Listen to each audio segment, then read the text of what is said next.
प्रधानमंत्री नरेंद्र मोदी ने Bharat France CEO मंच पर संबोधित किया। उन्होंने कहा कि भारत और फ्रांस केवल लोकतांत्रिक मूल्यों से नहीं जुड़े, बल्कि दोनों की दोस्ती की नींव विश्वास, नवाचार और जन कल्याण की भावना पर आधारित है।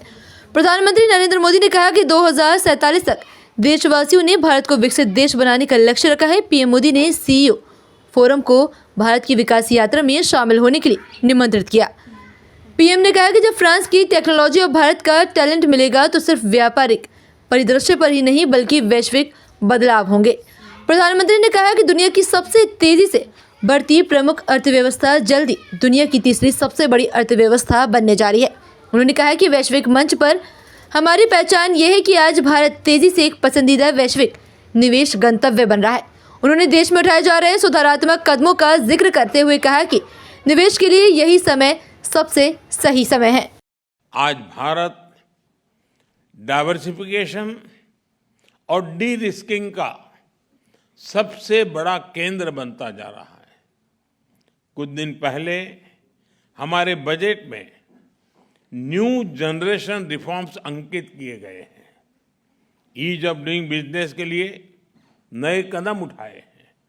पिछले कुछ वर्षों में हमने 40,000 से अधिक कंप्लायंसेस को रैशनलाइज किया है। ट्रस्ट बेस्ड इकोनॉमिक गवर्नेंस को आगे बढ़ाने के लिए एक high level committee for regulatory reforms गठित की है। कस्टम रेट स्ट्रक्चर को रैशनलाइज किया है। अंतर्राष्ट्रीय व्यापार को आसान करने के लिए डिजिटल पब्लिक इंफ्रास्ट्रक्चर की मदद से भारत ट्रेड नेट की शुरुआत की जा रही है। ईज ऑफ लिविंग की दिशा में नया सिंप्लीफाइड इनकम टैक्स कोड हम ले आ रहे हैं।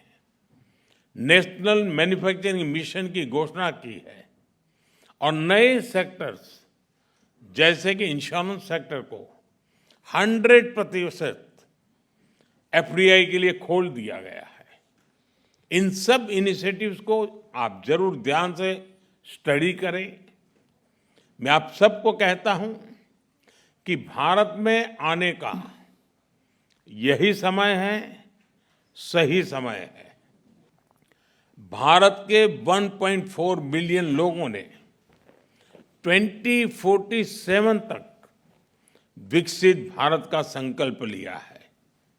चाहे डिफेंस हो या एडवांस टेक्नोलॉजी, फिनटेक हो या फार्मा, टेक हो या टेक्सटाइल, एग्रीकल्चर हो या एविएशन, हेल्थ केयर हो या हाईवेज, स्पेस हो या सस्टेनेबल डेवलपमेंट।